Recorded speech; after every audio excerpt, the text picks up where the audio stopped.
De la República Islámica de Pakistán, a quien invito a dirigirse a la Asamblea General. Bismillah ar-Rahman ar-Rahim.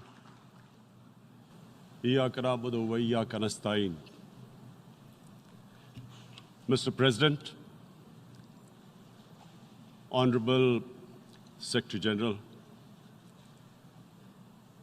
Excellencies, ladies and gentlemen,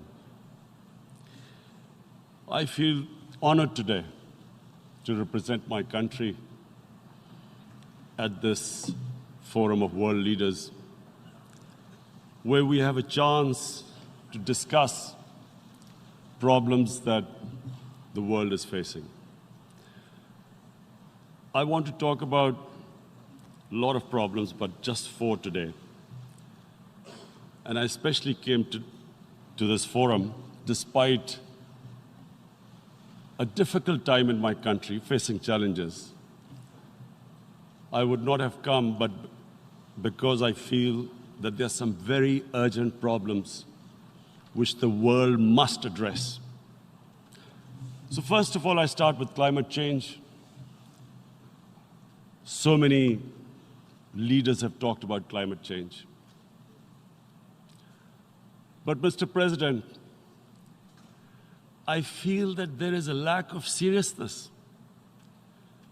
Perhaps world leaders some of the leaders who can do a lot, do not realize the urgency of the situation.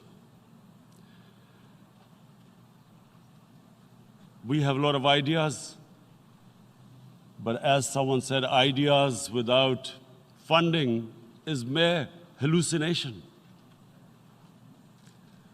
Pakistan, I'll give you start with my own country. Our country is amongst the top 10 nations in the world which are most affected by climate change. We depend upon our rivers.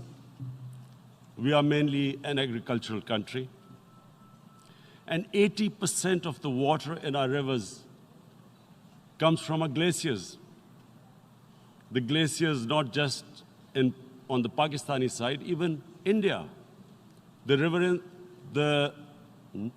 80% of the water in Ganges and the Indian rivers also comes from the glaciers, from the Himalayan glaciers, Karakoram, Hindu Kush.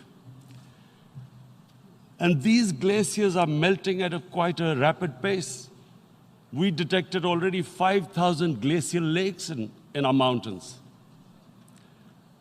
And if this keeps going, if nothing is done, we are scared that humans are facing a huge catastrophe.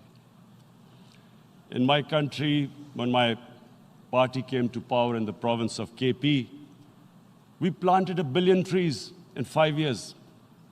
Now we've set ourselves a target of 10 billion trees in Pakistan. Idea being to counter the effects of global warming. But one country cannot do anything. This has to be a combined effort of the world. My optimism comes from the fact that humans, the Almighty has endowed humans with great powers.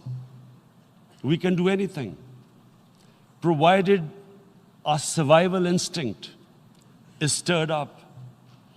And this is really what I hope that the United Nations will take a lead in this. There must be more emphasis. Richer countries must be pushed. Countries that are responsible for, mainly are responsible for greenhouse gas emissions. They must be pushed because our country contributes minuscule amount to greenhouse gases. So I feel that the United Nations must take leadership in this. My second